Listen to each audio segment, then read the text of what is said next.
استہزاء کرنے کے لیے سوال کرتے ہیں. مثلا کہا جائے حکومت تبدیل ہوگی تو مولانا حذیفہ صاحب کب تبدیل ہوگی؟ تو 50 سال کی گارنٹی ہے. کیسے آپ کہہ رہے ہیں تبدیل؟ استہزاء کر رہے ہیں. کسی کو یقین نہیں ہے، استہزاء کرنے کے لیے نبی سے سوال کرتے ہیں کہ کب ہے یوم.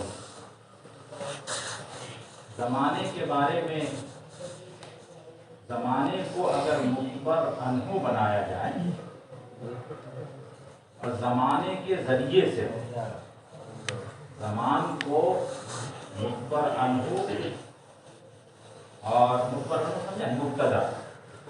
مبتدا اور خبر دونوں زمانہ ہو تو یہ ٹھیک نہیں. جیسے یہاں پر ایان یوم الدین، ایان ترکیب میں خبر ہے اور یوم الدین مبتدا مخبر عنہ ہے اور ایان مخبر بھی ہے.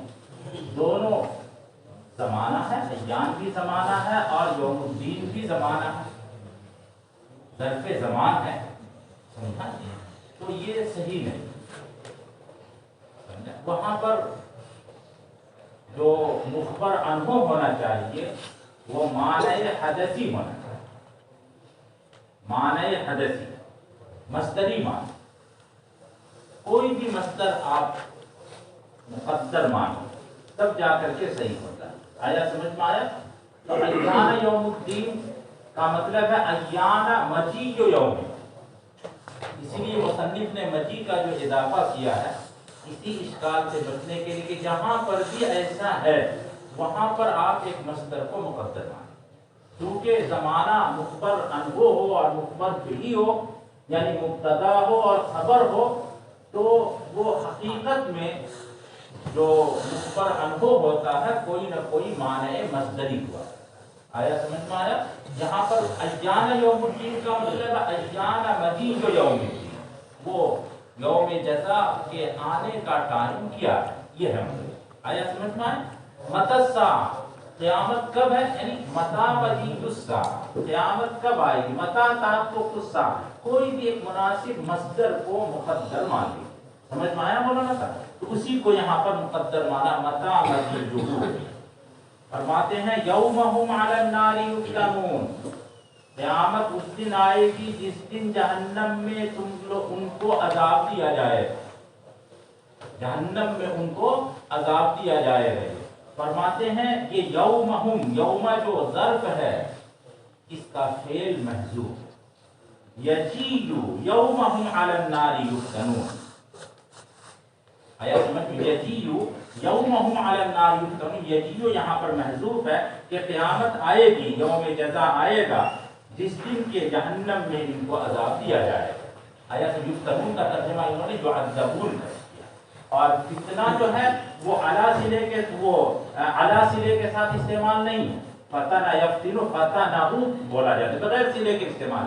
لیکن یعرضون کی تضمین کی وجہ سے علی النار کر دیا گیا. آیا سمجھ میں آیا؟ علی النار جو علی صلہ جو یہاں پر ذکر کیا گیا ہے یعرضون کی تضمین کی وجہ سے، سمجھا؟ عرضہ کی تضمین کی وجہ سے یفتنون یعرضون علی النار، ان کو عذاب دیا جائے گا اس طور پر کہ ان کے سامنے آگ کو کر دیا جائے. آیا سمجھ میں؟ تو عرض کی تضمین کی وجہ سے علی النار پر علی جو ہے وہ داخل ہوا، ورنہ تو یہ جو ہے علی اس پر داخل نہیں ہونا چاہیے. فرماتے ہیں کہ جس دن کہ ان کو جہنم میں عذاب دیا جائے گا اس دن قیامت آئے گی. تو کیا یہ جواب ہوا سوال کے مطابق؟ ایان یوم الدین، قیامت کب آئے گی، یوم جزا کب ہے؟ تو اس کا جواب ہونا چاہیے 5 سال کے بعد، 1000 سال کے بعد، 1 کروڑ سال کے بعد. یہ ہونا چاہیے نا جواب. نہیں آیا سمجھ میں؟ یا یہ جواب ہوگا کہ جس دن تم لوگوں کو عذاب دیا جائے گا اسی دن قیامت ہوگی. یہ جواب نہیں ہوا. کیوں جواب نہیں ہوا؟ اس لیے کہ ان کا سوال ہی ٹھیک نہیں. سوال ہی استہزاء کے لیے. ارے جب ان کا سوال ہی استہزاء کے لیے تھا، سوال حقیقی سوال نہیں ہے، تو ان کا جواب بھی حقیقی جواب نہیں دیا گیا. معلوم ہو جائے گا. کہ کب جو ہے قیامت آئے گی، بس یہ سمجھ لو جس دن عذاب تمہارا شروع ہو جائے اسی دن قیامت۔ جواب صورتاً جواب ہے، حقیقتاً یہ جواب نہیں ہے، اس لیے کہ ان کا سوال حقیقی نہیں ہے، سوال جو استہزاء کے اوپر معمول ہے۔ آیا سمجھ میں آیا مولانا صاحب؟ ایعذبون فیہا ویقال لہم حین التعذیب، عذاب کے ٹائم میں ان سے کہا جائے گا ذوقوا فتنتکم، تم اپنے اس عذاب کو چکھو، ھذا الذی کنتم بہ تستعجلون، یہی وہ عذاب ہے جس کی تم جلدی مچاتے تھے دنیا میں استہزاء کرتے ہوئے۔ ان المتقین فی جنات وعیون، لیکن جو متقی لوگ ہیں وہ باغات میں ہوں گے اور چشموں میں ہوں گے۔ باغات میں ہوں گے اور چشموں میں ہوں گے، کیا مطلب ہوا؟ باغات میں ہوں گے اور چشموں میں، یعنی پانی میں بیٹھے ہوئے چشموں میں ہوں گے، پانی میں بیٹھے ہوئے ہوں گے، تو فرمایا کہ نہیں، تجری فیہا، وجون سے یہاں پر ایک جو ہے صفت محذوف ہے، چشمے وہاں پر باغات میں جاری ہوں۔ یہ تجری فیہا کا اضافہ اسی لیے کیا ہے کہ بظاہر ایسا محسوس ہوتا ہے کہ پانی کے اندر داخل ہوں گے یہ، سمجھا؟ تو کہا کہ نہیں، یہ مطلب نہیں ہے، یعنی عیون تجری فیہا، ایسے چشموں میں ہوں گے جو چشمے کے وہ جنت میں باغات میں جاری ہوں گے۔ آخذین ما آتاہم ربہم، لے رہے ہوں گے، آخذین حال واقع ہے، لے رہے ہوں گے اس ثواب کو جو ثواب کے اللہ نے ان کو عطا کیا، اس ثواب کو جو ثواب کے اللہ نے ان کو عطا کیا اس کو لے رہے ہوں گے۔ حال من الضمیر فی خبر انا کی ضمیر میں، انا کی خبر میں جو ضمیر ہے، یعنی ان المتقین فی جنات، یہ فی جنات کسی سے متعلق ہوگا، ان المتقین قائمون فی جنت، یہی تو ثابتون فی جنت، ساکنون فی جنت، کوئی بھی خبر کو آپ مقدر مانیں گے تو وہ جو قائمون کی جو ضمیر ہے اس ضمیر سے آخذین حالی من الضمیر فی خبر انا کی خبر میں جو ضمیر ہے، آیا سمجھ پائیں؟ انا کی خبر وہی جو مقدر ہے، قائمون وہ ہم ضمیر جو ہے اسی سے یہ حال ہے۔ ما آتاہم ربہم من الثواب، یہ جو ما کا بیان ہے، ما کا بیان ثواب ہے۔ انہم کانوا قبل ذلک محسنین، وجہ اس کی یہ ہے، جنت میں ہونے کی وجہ اور جو باغات میں ہونے کی وجہ یہ ہے کہ یہ اس سے پہلے دخول جنت سے پہلے اچھا کام کرنے والے تھے، محسنین دنیا میں اچھا کام کرنے والے تھے۔ کانوا قلیلا من اللیل ما یہجعون، خاص صفت ان کی یہ تھی کہ یہ رات میں بہت کم سوتے، قلیلا من اللیل ما یہجعون، سمجھا؟ من اللیل صفت، قلیلا موصوف، کانو کی ضمیر جو ہے اس کا اسم ہو گیا، اور یہجعون جو ہے، یہجعون اس کی خبر، یہجعون جو ہے خبر، اور یہ قلیلا کائنا من اللیل یہ جو ہے ظرف ہے، بہت یعنی کم زمانے میں وہ سویا کرتے تھے، رات کے کم حصے میں وہ سویا کرتے تھے۔ ہجع یہجع کے معنی سونا، اور ماں جو ہے یہاں پر زائدہ، ماں یہاں پر زائدہ، ماں کا کوئی معنی نہیں، آیا سمجھ میں آیا؟ یعنی کانوا ینامون فی قلیل من اللیل، فی زمن قلیل من اللیل، یہ مطلب ہو جائے گا، کانوا ینامون فی زمن قلیل من اللیل، لیل کے رات کے کم حصے میں وہ سویا کرتے تھے، اکثر حصہ جو ان کا گزرتا تھا وہ عبادت میں گزرتا تھا۔ ہم لوگ اس میں داخل ہیں، جو ہم لوگ اکثر حصہ جو ہے وہ اس میں گزرتا ہے، مولانا صاحب موبائل میں گزرتا ہے، یہ ٹھیک کا موبائل میں گزرتا ہے، سمجھا؟ یہ ترجمہ کیا گیا، یہ اعلیٰ درجے کے جو مومنین ہیں ان کا بیان، جو تہجد گزار بندے ہیں اور راتوں میں کم سوتے ہیں اور دن میں جو ہے وہ یعنی آرام، دن میں کچھ آرام کر کے رات میں کم سوتے ہیں، یہ تو اللہ کے رسول کی صفت تھی، وہ مقربین کا اس میں بیان ہے۔ لیکن ایک ترجمہ لوگوں نے یہ کیا، ماں کو نافیہ مانا، ماں کو نافیہ، تو کیا ترجمہ ہو جائے گا کہ کانو یعنی لا یہجعون قلیلا من اللیل، رات میں وہ تھوڑی دیر نہیں سوتے،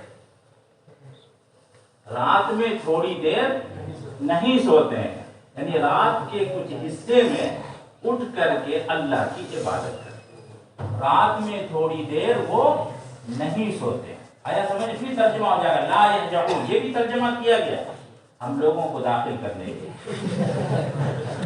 رات میں وہ تھوڑی دیر نہیں سوتے ہیں، اسی لیے بعض مفسرین نے اس کا ترجمہ تفسیر یہ کی، اس کی تفسیر یہ کی ہے کہ جو شخص بھی عشاء پڑھ کر کے سوئے وہ اس میں داخل، عشاء پڑھ کر کے جو شخص بھی سوئے گا، عشاء سے پہلے جو سو جائے اس میں داخل نہیں ہے، عشاء پڑھ کر کے جو سوتا ہے وہ اس میں داخل۔ آیا تھا کیوں؟ رات کے کچھ حصے میں وہ نہیں سوئے، رات کے کچھ حصے میں نہیں سویا، وہ اس میں داخل ہو جائے گا۔ لیکن مصنف کو وہ پسند نہیں ہے، مصنف کو تو وہ پسند ہے جو بزرگوں کا طریقہ ہے۔ یہ فرماتے ہیں، دیکھیے کانوا قلیلا من اللیل ما یہجعون، ینامون، ما زائدہ ہے، یہجعون خبر ہے کانا کی، خبر کانا، اور قلیلا ظرف ہے۔ سمجھ پا گیا مولانا صاحب؟ یعنی مطلب کیا ہوگا؟ ینامون فی زمن یسیر من اللیل، وہ لیل کے تھوڑے حصے میں سوتے ہیں، وَيُصَلُّونَ أَكْثَرَ، اور زیادہ حصے میں وہ نماز پڑھتے ہیں۔ اور اس پر جو ہے ان کو کوئی غرور نہیں ہے، کوئی ان کو جو فخر نہیں ہے کہ ہم تو عبادت گزار بندے ہیں۔ کوئی چند روز کے لیے کوئی جماعت میں چلا جائے تو کیا سمجھنے لگتا ہے کہ ہم مجتہد ہو گئے، پڑھ کر کے کوئی نہیں ہے۔ کوئی عبادت شروع کرتے، تہجد پڑھنے لگے تو اس کے دل میں یہ خیال آتا ہم تو بہت اچھا بندہ ہے، ہم سے اچھا تو کوئی بھی نہیں ہے، فلاں دیکھ حذیفہ دیکھو سوئی رہا، یہ ذہن میں آ سکتا ہے۔ نہیں، یہ بندے وہ بندے نہیں ہیں۔ بالاسحار ہم یستغفرون، رات کے آخری پہر میں اپنے رب سے استغفار کرتے ہیں۔ اپنی عبادت پر کوئی غرہ نہیں ہے، اپنی عبادت پر کوئی فخر نہیں ہے کہ میں نے عبادت کی ہے، کوئی فخر نہیں، بلکہ اپنے رب سے استغفار کرتے رہتے ہیں کہ جو کچھ بھی کوتاہی ہوئی ہے مجھ سے معاف فرما۔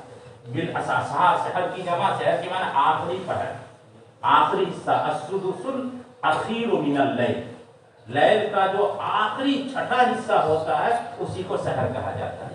سمجھا مولانا صاحب؟ لیل کا آخری چھٹا حصہ، السدس الاخیر من اللیل۔ فرماتے ہیں رات کے آخری حصے میں استغفار کرتے ہیں، کہتے ہیں اللہم اغفر لنا۔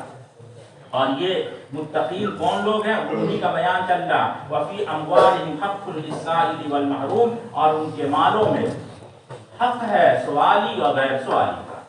جو سوال کرنے والے ہیں محتاج ہیں، بعض محتاجین وہ ہوتے ہیں، محتاج لوگ ایسے ہوتے ہیں جو کیا کرتے ہیں مولانا صاحب؟ وہ سوال کرتے ہیں، جائز بھی ہے سوال کرنا ایسے موقع پر۔ اب بعض وہ ہیں جو سوال کرنا ان کی فطرت میں نہیں ہے، وہ نہیں سوال کر سکتے ہیں، تو ایسے لوگ، وہ متقی لوگ ایسے لوگوں کو تلاش کر کر کے دیتے ہیں کہ کون ضرورت مند ہے، چاہے سوال کرے یا سوال نہ کرے۔ سمجھا؟ فی اموالہم حق للسائل والمحروم، محروم کی تشریح فرمانے الذی لا یسأل، جو سوال نہیں کرتا، یہ تعففہ، عفت حاصل کرنے کے لیے۔ سمجھا؟ اللہ کے رسول نے فرمایا من یعف یعفہ اللہ، سمجھا؟ من یستعف، جو عفت کو طلب کرے اللہ تعالیٰ اس کو حفیظ بنا دیتا ہے، اس کو پاک دامن بنا دیتا ہے۔ تو عفت کو طلب کرنے کے لیے وہ سوال نہیں کرتے ہیں۔ فرماتے وفی الارض للموقنین، وفی الارض آیات للموقنین وفی انفسکم۔ بات یہاں پر ختم ہو گئی، اب آگے جو ہے اللہ کی وحدانیت کے اوپر دلیل۔ اللہ تعالیٰ یہ فرماتا ہے کہ زمین میں آیات ہیں موقنین کے لیے، یقین رکھنے والوں کے لیے، اور خود تمہاری ذات میں بھی، وفی انفسکم، کچھ دلائل وہ ہیں جو زمین میں ہیں، کچھ دلائل وہ ہیں جو تمہارے اندر موجود ہیں۔ ان دلائل پر غور کر کے اللہ کی وحدانیت کے قائل ہوگا۔ فی الارض یہ خبر مقدم، آیات المبتدا مؤخر۔ اسی طرح فی انفسکم میں بھی یہی ہوگا، فی انفسکم آیات، وہ ایسا ہوگا۔ فرماتے ہیں زمین میں یعنی پہاڑ اور سمندر اور درخت اور پھل اور پودے وغیرہ میں اللہ کی قدرت پر دلالت کرنے والی نشانیاں ہیں۔ اللہ تعالیٰ کی قدرت اور وحدانیت پر دلالت کرنے والی نشانیاں ہیں یقین رکھنے والوں کے لیے، اور تمہاری ذات میں بھی نشانیاں ہیں۔ من مبدأ خلقکم الی منتہاہ، تمہاری ابتدائے تخلیق سے لے کر انتہائے تخلیق، یعنی منی کے قطرے سے لے کر کے ایک انسان بننے تک جو مختلف ادوار اور مختلف حالات میں تمہاری تخلیق ہوئی ہے اس پر غور کرو۔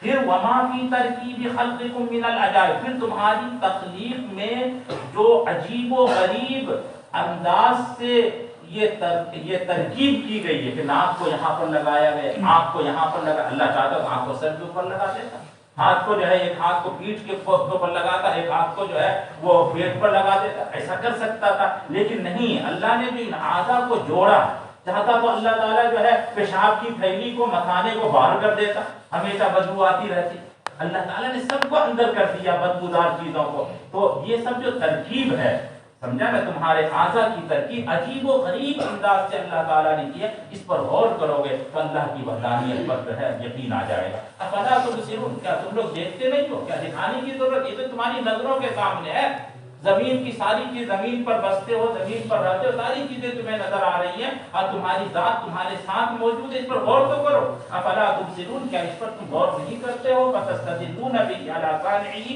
وقدرته، تو تم جو ہے اس کے ذریعے سے اللہ تعالیٰ کی اس کے صانع ہونے پر، اس کی قدرت، اس کے قادر ہونے قدرت پر جو ہے استدلال کرو۔ 12 بجے کے بعد آتے ہیں، یہ آخری حصے کا ذکر ہے مولانا، آخری حصے کا آخری پر، ینزل ربنا تبارک و تعالی فی آخر اللیل، سمجھا، وہ آخری حصے کا ذکر ہے، مطلب آخری حصے میں جو 12 بجے سو جائے گی، سمجھا، آخری حصے میں اٹھ کر کے اللہ تعالیٰ سے ذرا سا راز و نیاز کیا۔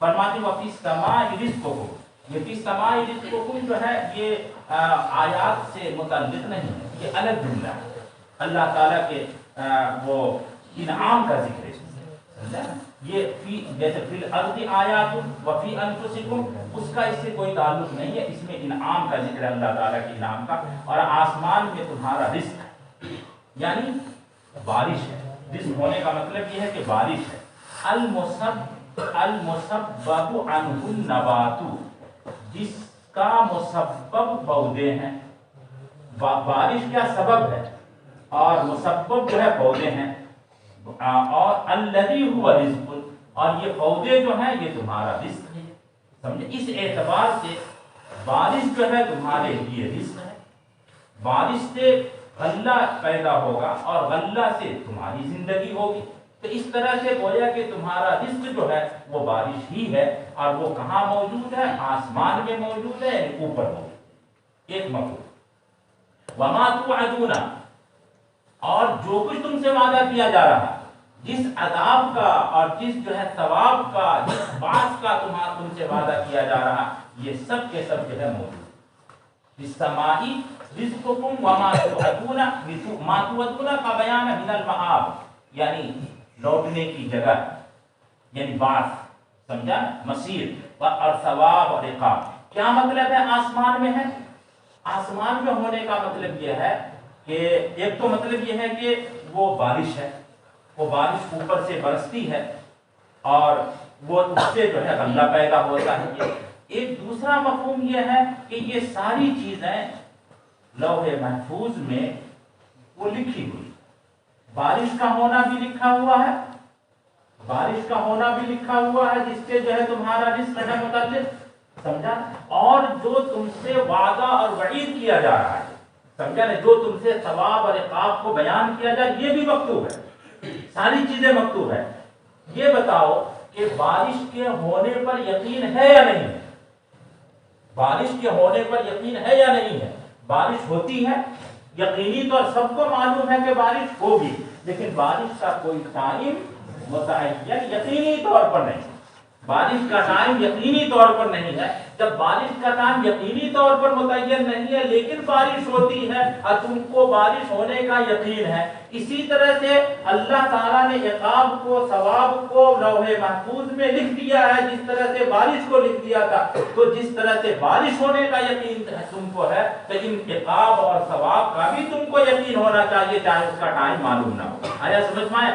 رزق کے ساتھ ما توعدون کو ملانے کا مقصد یہ ہے کہ رزق رزق سے مراد تمہارا یعنی اس میں جو مطر ہے بارش ہے، بارش کا ہونا تم کو یقینی معلوم ہوتا ہے چاہے اس کا ٹائم ہمیں معلوم نہ ہو. تو اسی طرح سے اللہ تعالیٰ نے لوح محفوظ میں ما توعدون کو لکھ دیا ہے. تو جس طرح سے بارش کے بارے میں یقین ہے ما توعدون کے بارے میں بھی تم کو یقین ہونا چاہیے. آیا سمجھ میں آیا؟ ورنہ تو بظاہر ما توعدون کا رزق سے کوئی جوڑ محسوس نہیں ہو رہا ہے. آیا جوڑ محسوس ہوا، مناسبت معلوم ہوئی کہ جس طرح سے مطر کا ہونا یقینی ہے چاہے ٹائم اس کا معلوم نہیں ہے، ما توعدون بھی یقینی ہے چاہے اس کا ٹائم ہمیں معلوم نہ ہو. سمجھا نا؟ فرماتے ما توعدون من المعاد والثواب والعقاب ای مکتوب ذالک فی السماء، یہ سب کے سب آسمان میں مکتوب ہے. فَوَرَبِّ السَّمَاءِ وَالْأَرْضِ، بس قسم ہے آسمان کے رب کی اور زمین کے رب کی. إِنَّهُ لَحَقٌ، یقیناً جو تم سے وعدہ کیا جا رہا ما توعدون لحق، یقیناً یہ حق ہے.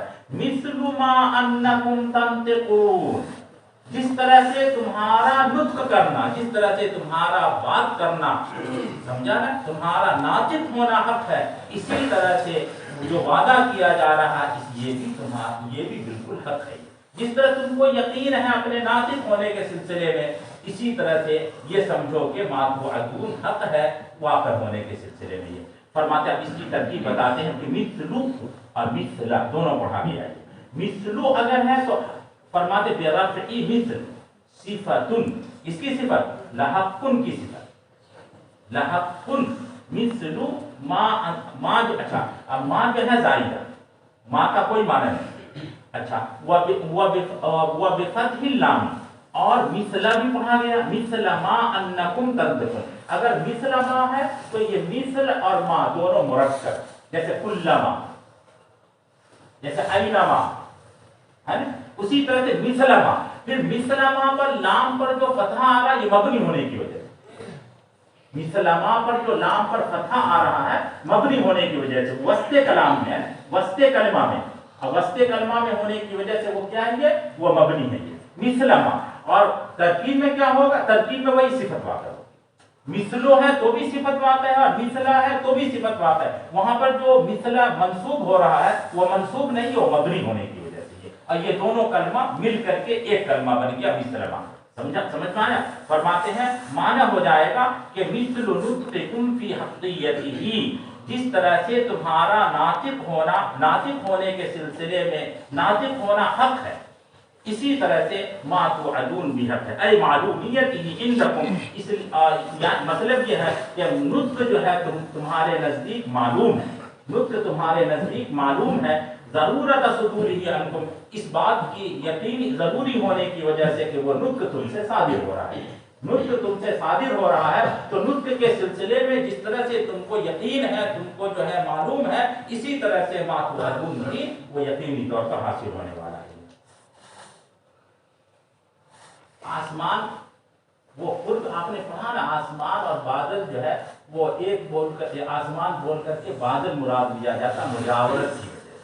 سمجھا؟ آسمان سے نہیں ہوتی بارش، بادل سے بارش ہوتی ہے، لیکن بادل اوپر. پھر سما کا معنی جو آتا ہے ما فوق کا، وہ سب سما، اس لیے چھت کو بھی سما بولتے ہیں نا، چھت کو بھی اسی لیے سما بولتے ہیں. جو بھی چیز اوپر ہو تو وہ جو ہے سما میں داخل ہو جاتی ہے. فرماتے ہیں حل اتاک حدیث ضیف ابراہیم. اب اللہ تعالیٰ جو کچھ انبیاء کی قوموں کے احوال کو ذکر فرماتے ہیں اللہ کے رسول کی تسلی کے لیے کہ حل اتاک، کیا آپ کو خبر پہنچی، حل اتاک خطاب للنبی صلی اللہ علیہ وسلم حدیث ضیف ابراہیم المکرمین، حضرت ابراہیم علیہ السلام کے معزز مہمانوں کی، حضرت ابراہیم علیہ السلام کے معزز مہمانوں کا قصہ آپ کو پہنچا. سمجھا؟ حضرت ابراہیم علیہ السلام کے معزز مہمانوں کا قصہ آپ کو پہنچا. دیکھیں ضیف جو ہے یہ مصدر ہے اور یہ واحد تثنیہ جمع سب کے لیے استعمال ہوتا ہے، اس لیے مکرمین جو ہے ضیف کی صفت لانا صحیح. ضیف جو مصدر ہے اور یہ کیا استعمال ہوتا ہے؟ واحد تثنیہ جمع سب کے لیے استعمال ہوتا ہے. مکرمین اس کی صفت ہے، یہ صحیح ہے. اور یہ فرشتے تھے جو حضرت ابراہیم علیہ السلام کے پاس آئے تھے حضرت اسحاق علیہ السلام کی بشارت دینے کے لیے، اور اسی کے ساتھ ساتھ قوم لوط پر عذاب نازل کرنے کے لیے آئے تھے. یہ جو ہے مکرمین ہے، معزز ہے. کیوں؟ فرشتے ہیں، فرشتوں کی خاص صفت جو ہے بلہم عباد مکرمون، اللہ تعالیٰ نے ان کو مکرم بنایا ہے۔ آیا سمجھ میں آیا؟ اور دوسرا مفہوم یہ بھی ہو سکتا ہے کہ جب وہ فرشتے آئے تھے تو حضرت ابراہیم علیہ نبینا علیہ السلام نے ان کا اکرام کیا تھا، ان کی دعوت کی تھی نا، کھانا کھلانے کی دعوت کی تھی، تو وہ بکری ڈھونڈ کر کے پیش کیا تھا یہ، تو اس اعتبار سے حضرت ابراہیم نے چونکہ اکرام کیا تو وہ مکرمون ہو گئے۔ آیا دونوں وجہ ہو سکتی ہے یہ۔ فرماتے وہم ملائکۃ، وہ ملائکہ ہیں، اثنا عشر او عشرۃ او ثلاثۃ، 12 افراد تھے، 10 افراد تھے یا 3 افراد تھے، منہم جبرائیل، ان میں جبرائیل تھے۔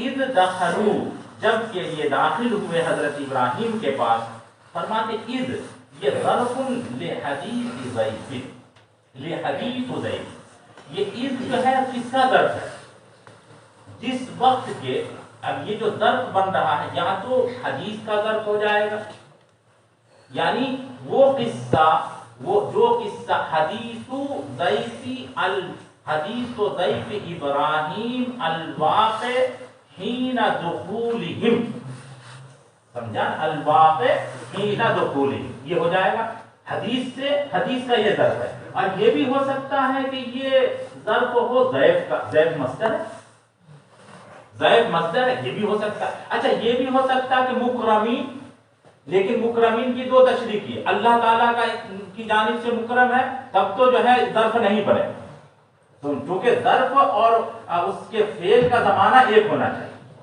ظرف اور اس کے فعل کا زمانہ ایک ہونا چاہیے، وہ اس پر بھی ظرف نہیں بنے گا۔ لیکن حضرت ابراہیم نے اکرام کیا، تو حضرت ابراہیم نے جب اکرام کیا اس معنی میں اگر لیں گے تو مکرمین بھی کیا ہو جائے گا کہ اس کا عامل بن جائے گا یہ، اور اس ظرف کا ظرف بن جائے گا۔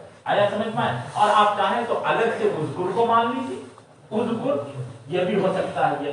فرماتے ہیں کہ یہاں پر انہوں نے حدیث و ضیف کو اس کا عامل قرار دیا ہے۔ دخلوا علیہ فقالوا سلاما، ان فرشتوں نے کہا سلام، سلاما یعنی نسلم علیکم سلام، نسلم علیک سلام، ہم آپ کو سلام کرتے ہیں۔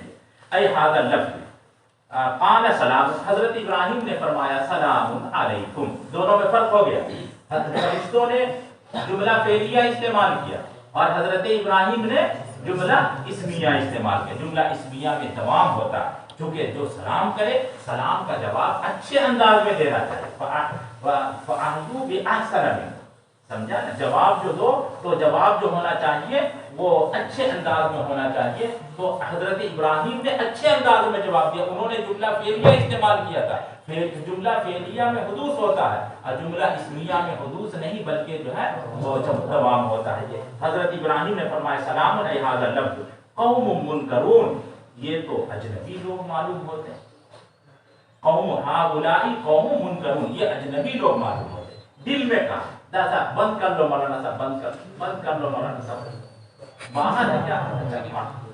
قوم منکرون، یہ تو اجنبی لوگ معلوم ہوتے ہیں، لا نعرفہم، ہم ان کو نہیں پہچانتے۔ آپ نے پڑھا ہے دوسری جگہ پر کہ حضرت ابراہیم علیہ السلام نے جب کھانا پیش کیا تھا اور انہوں نے کھانا نہیں کھایا تھا تو نکرہم، یہ جو قوم منکرون انہوں نے کہا اپنے دل میں کہا، کب کہا؟ کھانا پیش کرنے سے پہلے یا کھانا پیش کرنے کے بعد؟ قرآن کریم کی آیت سے دونوں معلوم، یہاں سے معلوم ہوتا ہے کہ انہوں نے ابھی کھانا پیش نہیں کیا گیا، کھانا پیش کرنے کے لیے آگے آ رہا ہے، یہاں سے محسوس ہوتا ہے کہ پہلی ملاقات ہی پر قوم منکرون کا، اور دوسری آیت سے معلوم ہوتا ہے کہ کھانا پیش کرنے کے بعد جو ہے وہ منکر سمجھا، دونوں کے جہت کو تبدیل کر۔ قوم منکرون کا مطلب یہ ہے کہ کہاں سے آئے ہیں یہ معلوم نہیں، کہاں سے آئے ہیں یہ معلوم نہیں، سمجھا؟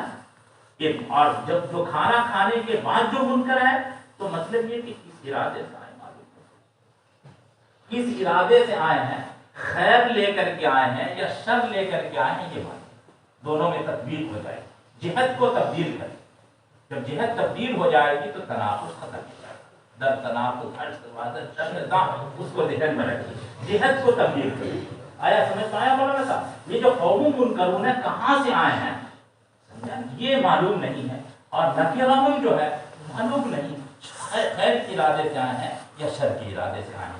فرماتے ہیں لا نعرفهم قال ذلك في نفسه، حضرت ابراہیم نے اپنے دل میں کہا وہ خبر مبتدأ مقدر، مبتدأ مقدر کی خبر ہے، یعنی هؤلاء قوم منکر، فراغ الى اہلہ، چپکے سے اپنے گھر گئے، راغ یروغ روغا، ادھر ادھر جانا، سمجھا؟ جیسے مہمان آتا ہے تو میزبان جو ہے کبھی ادھر جاتا ہے ادھر جاتا ہے، نہیں ہوتا مولانا تھا، کبھی وہ جگ لا رہا، کبھی گلاس رہا، کبھی دسترخوان، ابھی کھانا بننے میں دیر ہے، مہمان کو اطمینان ہو جائے کہ کچھ نہ کچھ ہو رہا،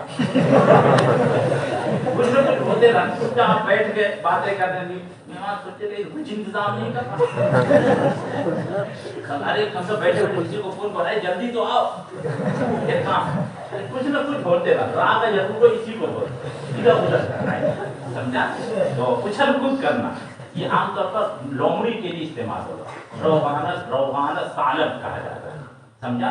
تو ادھر ادھر جانے کو بولتے ہیں۔ یہاں پر مراد حضرت ابراہیم جلدی سے اپنے گھر گئے، چپکے سے، سرًا، فجاء بعجل سمین، ایک فربا بچڑا لے کر گیا، سمین فربا بچڑا لے کر گیا۔ دوسری آیت میں ہے کہ وہ بھونا ہوا تھا، شوایا تھا، سمجھا؟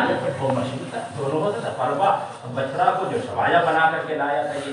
وفی سورۃ ہود بعجل حنیذ، سورہ ہود میں بعجل حنیذ یعنی مچھلی تھے، سمجھا مولانا صاحب؟ فقربہ الیہم، مہمانوں کے سامنے پیش کیا اور کہا کہ الا تأکلون، کیا آپ نہیں کھائیں گے؟ عرض علیہم الاکل فلم یجیبوا، تو انہوں نے اس کو قبول نہیں کیا۔ فأوجس منهم خیفہ، فأوجس اضمر فی نفسہ، اپنے دل میں حضرت ابراہیم نے خوف محسوس، خوف کیوں محسوس کیا؟ کہ اس دیار کا وہ عرف تھا کہ مہمان اگر کچھ نہ کھائے تو ایسی صورت میں وہ دشمن ہوتا ہے، اگر کچھ کھا لیا تو پھر وہ دشمنی نہیں کر سکتا، سمجھا؟ کھا لینا ہی گویا کہ دوستی کی علامت ہے۔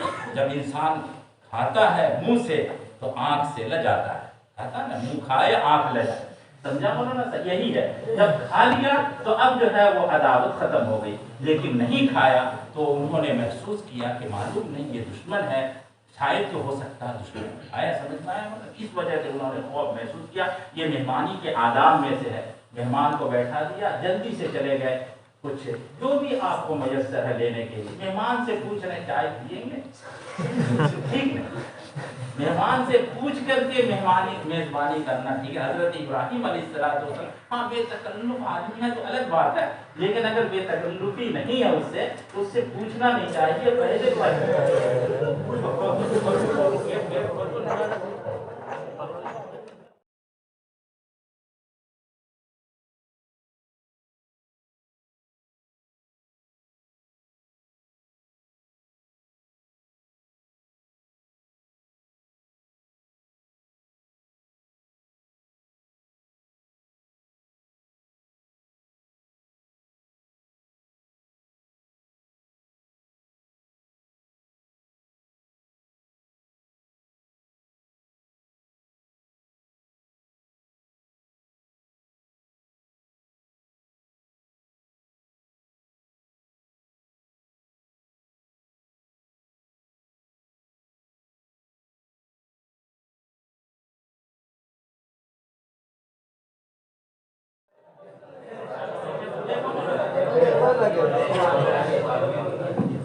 فرماتے ہیں کہ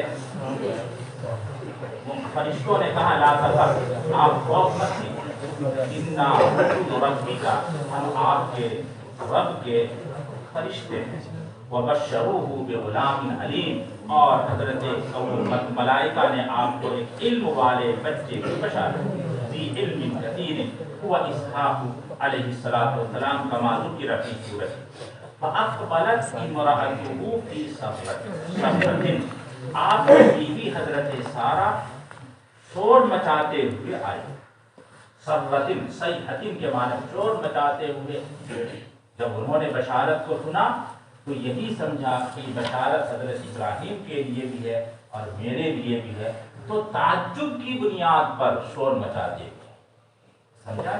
فرماتے ہیں فی صرۃ صیحۃ، حال ہے واقع، ای جاءت صائحۃ فی صرۃ، صائحۃ کے معنی میں فسقط وجہہا، حضرت سارا نے اپنے چہرے پر مارا.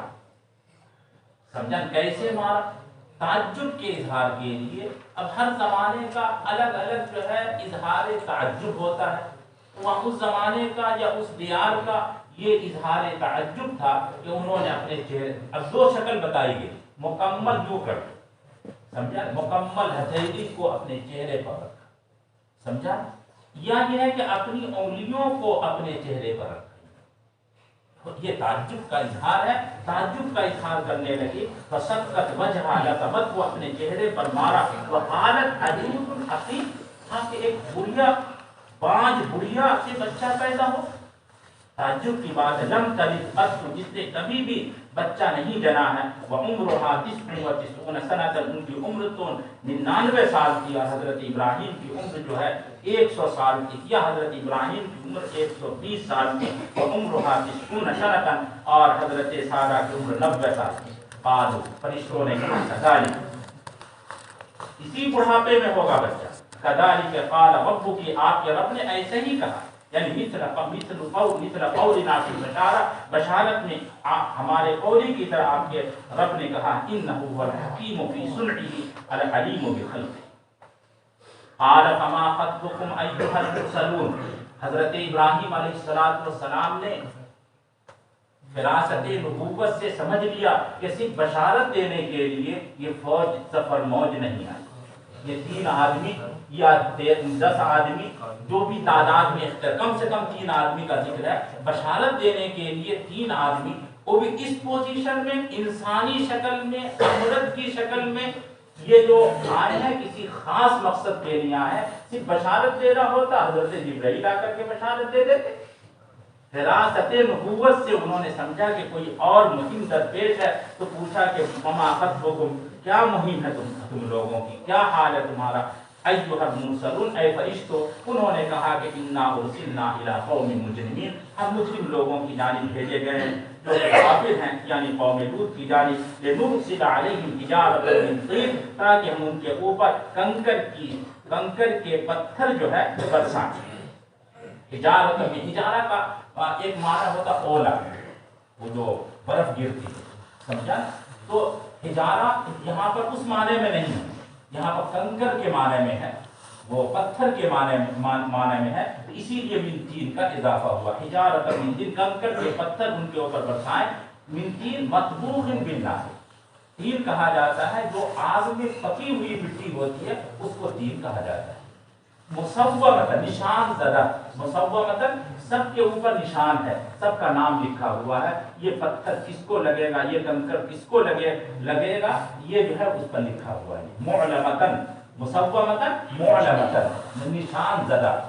سمجھ میں آیا؟ بات ختم ہو گئی. معلمہ مصومہ کا ترجمہ ہو گیا. وہ کیا اعلان تھا, کیا علم تھا. علیہا اسم من یرمى بہ, علیہا کو الگ کر لیجیے. معلمۃ علیہا مت کرنا. معلمۃ وہ مصومۃ کا ترجمہ ہو گیا. سمجھا نا؟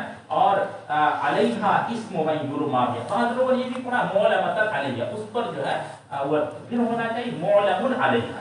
ایسے موقع پر معلم علیہا ہوتا ہے, یہ معلمۃ نہیں ہوتا. علیہا اسم من یرمى بہ, اس پر جس کو مارا جاتا اس کا نام لکھا ہوا تھا. ان رب کا, آپ کے رب کی جانب سے. یہ ظرف لہا, مصومۃ کا یہ ظرف ہے. یہ جو نشان لگایا گیا تھا, یہ نام لکھا گیا تھا, وہ آپ کے رب کی جانب سے لکھا گیا تھا. للمسرفین, حد سے زیادہ تجاوز کرنے والوں کے لیے. باتیانہم الذکور مع کفرہم, مذکر سے اپنی خواہشات پوری کرنے کی وجہ سے کفر کے ساتھ ساتھ. فاخرجنا من کان فیہا, بس ہم نے نکالا اس بستی سے جو بھی بستی میں مومن تھے ان کو ہم نے نکال دیا. فاخرجنا من کان فیہا من المؤمنین, جو بھی مومن تھے اس قریہ میں ان کو ہم نے وہاں سے نکال دیا. فیہا کی ضمیر کا مرجع ہے قرى قوم لوط, قوم لوط کی بستی سے ہم نے نکال دیا مومنوں کو. لإہلاک الکافرین, کافروں کو ہلاک کرنے کے لیے. فما وجدنا فیہا غیر بیت من المسلمین, تو ہم نے نہیں پایا اس قریہ میں مسلمان کے ایک گھر کے ماں سوا, مسلمان کے ایک گھر کے ماں سوا کوئی گھر جو ہمیں وہاں نہیں ملا. وہم لوط وابنتاہ, اور وہ حضرت لوط ہے اور حضرت لوط کی 2 بیٹی ہے. سمجھا؟ وصفوا بالایمان, یہ اچھا یہ حضرت لوط اور حضرت لوط کی 2 بیٹی ہیں, تو گویا کہ 3 ہی افراد ہوئے. لیکن دوسری روایات میں آتا ہے کہ 13 افراد تھے جو نجات پائے، کل گھر کے جو افراد تھے، بیوی وغیرہ اور بھی بچے وغیرہ ہوں گے، سمجھا نا، اور بھی کچھ ماننے والے ہوں گے، سمجھا نا، کل ملا کر کے کتنے افراد تھے؟ 13 افراد تھے جن کو نجات ملی۔ فرماتے ہیں یہاں پر ان کو حضرت لوط کو، حضرت لوط کی بیٹیوں کو مومن بھی کہا گیا، مسلم بھی کہا گیا۔ مومن کیوں کہا گیا؟ اس لیے کہ ان کے قلب ایمان تھا۔ مسلم ان کو کیوں کہا گیا؟ اس لیے کہ ان کے اعضاء و جوارح پر اللہ کی اطاعت موجود ہے، سمجھا نا، مومن بھی ہے اور مسلم بھی ہے۔ یہ فرماتے اوصفوا بالایمان والاسلام، ایمان اور اسلام کے ساتھ متصف کیے گئے، یعنی وہ ہم مصدقون بقلوبہم، وہ اپنے قلب سے تصدیق کرنے والے ہیں، عاملون بجوارحہم الطاعات، اور اپنے اعضاء سے طاعات کرنے والے ہیں۔ اسی وجہ سے بعض حضرات نے فرمایا کہ ایمان اور اسلام ایک ہی چیز کا نام۔ دیکھیے اسی گھر کو مومن کا گھر کہا جا رہا ہے، اور اسی گھر کو کس کا گھر کہا جا رہا ہے؟ مسلم کا گھر کہا جا رہا ہے۔ اسی گھر کو مومن کا گھر کہا جا رہا اور اسی گھر کو مسلم کا گھر کہا جا رہا، دونوں کا مصداق فرد واحد ہے یہ۔ اسی لیے بہت سے علماء کی رائے یہ ہے، اور اکثر علماء سمجھ لیجئے کہ اسی بات کے قائل ہیں کہ ایمان اور اسلام جو ہے وہ ایک ہی معنی میں استعمال ہوتا ہے۔ آیا سمجھ میں آیا؟ اسی آیت کی بنیاد وَتَرَكْنَا فِيهَا بَعْدَ إِهْلَاكِ الْكَافِرِينَ آیَةً، اور ہم نے ان بستیوں میں کافروں کے ہلاک کر دینے کے بعد علامت چھوڑ دی ان کی ہلاکت پر۔ ابھی بھی نشانات موجود ہے، دریا وغیرہ، ندی وغیرہ موجود ہے جس کا پانی انتہائی کھارا ہے یہ، اور کالا پانی ہے، الماء الاسود کہا جاتا ہے، بالکل کالا پانی ہے یہ۔ علامت چھوڑ دی ان کی ہلاکت کے اوپر ان لوگوں کے لیے جو عذاب علیم سے ڈرتے ہیں، فلا یفعلون مثل فعلہم، تاکہ وہ اس طرح کا فعل نہ کریں۔ فرماتے ہیں وفی موسیٰ، یعنی ترکنا فی موسیٰ، ہم نے چھوڑ دی ہے علامت حضرت لوط کی بستی میں اور حضرت موسیٰ علیہ السلام میں۔ ترکنا فیہا و ترکنا فی موسیٰ، فرماتے معطوف علی فیہا، فیہا پر معطوف ہے، ترکنا فیہا ہے نا، ترکنا فیہا اس پر یہ عطف ہے۔ معنی ہے وجعلنا فی قصۃ موسیٰ آیۃ، ہم نے حضرت موسیٰ علیہ السلام کے قصے میں نشانی رکھی۔ اذ ارسلناہ الی فرعون بسلطان مبین، جبکہ فرعون کے پاس ہم نے بھیجا واضح نشانی، واضح دلیل لے کر کے۔ بسلطان مبین یہ حال واقع ہے، ملتبسا بسلطان مبین، ملتبسا سے اشارہ کیا کہ یہ حال واقع ہے، بحجت واضحۃ فتولی برکنہ، تو فرعون اپنی فوج کے ساتھ اعراض کیا، فتولی عارض عن ایمان، ایمان سے اعراض کیا، بے رکن ہی اپنی فوج کے ساتھ۔ رکن ہر ایسی شے کو کہا جاتا ہے جس کی طرف انسان وہ التجا کرتا ہے، پناہ لیتا ہے۔ ہر ایسی شے جس کی جانب انسان پناہ لے اس کو کیا کہا جاتا ہے؟ رکن کہا جاتا ہے۔ اور اسی طرح سے کل امر یتقوی بہ، یہ ہر وہ امر جس کے ذریعے سے قوت حاصل کی، ہر وہ امر جس کی وجہ سے قوت حاصل کی جائے، جیسے یہ جدار کا وہ جو دیوار کا جو ستون ہے، پیلر ہے، اس پیلر کو بھی کیا کہتے ہیں؟ رکن کہتے ہیں، کیونکہ اس پیلر کے ذریعے سے اس عمارت کو قوت حاصل ہوتی ہے اور اسی پر اس کا سہارا ہوتا ہے۔ یہ سمجھ، چھت کو بھی کیا کہا جائے گا؟ رکن کہا جائے گا۔ یہ تو رکن ہر ایسی شے کو کہا جاتا ہے کہ ما یلتجأ الیہ وما یتقوی بہ، آیا سمجھ میں آیا؟ جس کی جانب پناہ لی جائے اور جس سے قوت حاصل کی جائے، تو اس میں بادشاہ بھی رکن ہو جائے گا اور فوج بھی رکن ہو جائے گی، اپنا خاندان بھی رکن ہو جائے گا، سب اس میں رکن ہو جائے گا۔ رکن کہا جاتا ہے ہر ایسی شے کو جس کی جانب پناہ لی جائے اور جس سے قوت حاصل کی جائے، اور یہ جو قوت حاصل کی جاتی بادشاہ سے بھی، فوج سے بھی، اپنے خاندان سے بھی، سب کو رکن میں داخل ہے۔ آیا سمجھ میں؟ رکن کی ترتیب یہ فرما رہے ہیں مع جنودہ لأنہم لہو کالرکن، اس لیے کہ فوج یعنی فرعون کے رکن کی طرح سے۔ قال لموسیٰ، فرعون نے موسیٰ کے بارے میں فرمایا ہوا ساحر او مجنون، یہ جادوگر ہے یا مجنون ہے۔ او جو ہے او واو کے معنی ہے، کیونکہ فرعون نے دونوں کہا، ساحر بھی کہا تھا اور مجنون بھی کہا تھا، یہ او جو ہے واو کے معنی میں دیکھیے۔ فأخذناه وجنوده، ہم نے فرعون کو اس کے جتھا سمیت، اس کی فوج سمیت، واو جو ہے ماں کے معنی میں، واو ماں کے معنی میں، ہم نے پکڑ لیا، فنبذناہم فی الیم، ہم نے ان کو دریا میں سمندر میں غرق کر دیا۔ یمن بحرون کے معنی میں اس کی جمع یموم، یمن کی جمع یموم۔ فرما طرحناہم فی الیم البحر فغرقوا، تو غرق ہو گئے۔ وہو ملیم، فرعون ایسا کام کرنے والا تھا جو ملامت کا مستحق، جس نے ملامت کا مستحق بنا، سمجھا؟ ملیم ملامت والا کام کرنے والا تھا، ملامت والا کام کرنے والا تھا، ای آتم بما یلام علیہ، یہ ملیم کا ترجمہ، ایسا کام کرنے والا تھا جو جس کے اوپر ملامت کی جائے، یعنی وہ کیا تھا؟ من تکذیب الرسل، رسولوں کی تکذیب کرنا، ودعوی ربوبیت اور رب ہونے کا دعویٰ کرنا۔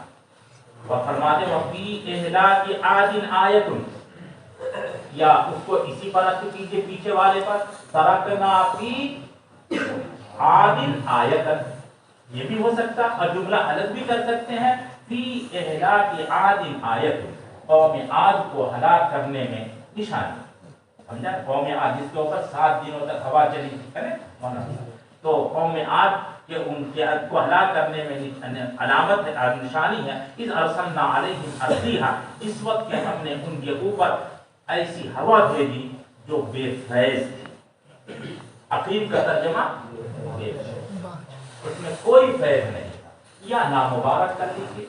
بانجھ جو ہے ترجمہ یہ تھوڑا سا وہ اچھا نہیں کرتا، بانجھ تو مرد ہوتا ہے یا عورت ہوتی ہے، سمجھا؟ لیکن بے فیض اس کا ترجمہ کریں، اس میں کوئی، انہوں نے ترجمہ یہی کیا لا خیر فیہ، اس میں کوئی خیر نہیں ہے، نہیں، سمجھا مولانا؟ تو نامبارک کر لیجیے، نامبارک کر لیجیے، یا بے فیض جو ہے وہ ہم نے بھیجی، التی لا خیر فیہ لانها لا تحمل المطر ولا تلقح الشجر، لا تلقح الشجر، دونوں پڑھ سکتے ہیں، اعراب غلط نہیں کرنا، نمبر اسی میں کم آتا ہے، سمجھا مولانا؟ لا تلقح الشجر، لا تلقح الشجر، لا تحمل المطر، وہ بارش، وہ ہوا جو تھی نہ تو حامل مطر ہو سکتی تھی نہ مثمر شجر ہو سکتی، وہ ہوا نہ حامل مطر ہو سکتی تھی اور نہ وہ ہوا جو ہے مثمر شجر ہو سکتی تھی، یعنی نہ تو شجر کو بار آور کر سکتی تھی، پھلدار بنا سکتی تھی، اور نہ وہ ہوا جو ہے بارش کو اٹھا سکتی تھی، سمجھا نا؟ ہوا کی خاص خصوصیت ہے کہ وہ جب ہوا چلتی ہے تو اس میں اس سے جو پھل اور غلے وغیرہ جو پک جاتے ہیں، سمجھا نا؟ صحیح ہو جاتے ہیں یہ، اور ہوا میں، ہوا جب ہوتی ہے تو اس میں جو ہے وہ بادل وہ چلا کرتا ہے یہ، تو وہ ایسی ہوا نہیں تھی جو حامل مطر ہو۔ آیا سمجھ میں آیا؟ لا تحمل المطر ولا تلقح الشجر، اور نہ وہ مثمر شجر، وہی الدبور، اور وہ ہوا کیا تھی؟ دبور کی پچھوا ہوا تھی۔ دبور اس ہوا کو کہا جاتا ہے جو مغرب سے چلے مشرق کی جانب، مغرب سے چلے مشرق کی جانب، اسی کو دبور کہا جاتا ہے۔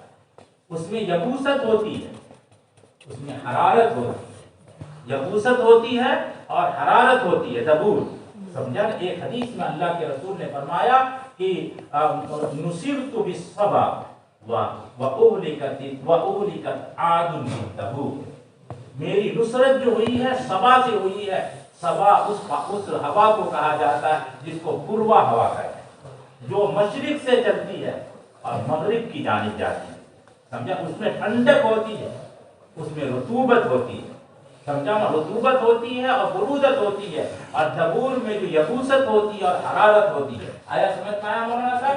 پچھیا ہوا کو کہا جاتا ہے، اس سے جو مختلف تفسیر کی گئی ہے، لیکن یہ تفسیر حدیث کے بالکل مطابق ہے۔ حضور نے فرمایا ہے نصرت بالصبا، غزوہ خندق میں میری نصرت ہوئی ہے باد صبا کے ذریعے سے، وأهلكت عاد بالدبور، اور دبور کو ہلاک کیا گیا ہے، وہ عاد کو ہلاک کیا گیا دبور کے ذریعے سے۔ اس ہوا کی خصوصیت تھی ما تذر من شیء، کسی چیز کو نہیں چھوڑتی، من ذائقہ، ما تذر من شیء، کسی چیز کو نہیں چھوڑتی، نفس او مال، چاہے وہ انسان ہو یا مال ہو، اتت علیہ، جس کے اوپر آتی، جس کے اوپر آتی، الا جعلته كالرمیم، مگر اس چیز کو چورا چورا کر دیتی، کالرمیم، سمجھا؟ چورا چورا کر دیتی، کالبالی المتفتت، بوسیدہ ریزہ ریزہ کی طرح، بوسیدہ ریزہ ریزہ شے کی طرح، کالبالی المتفتت،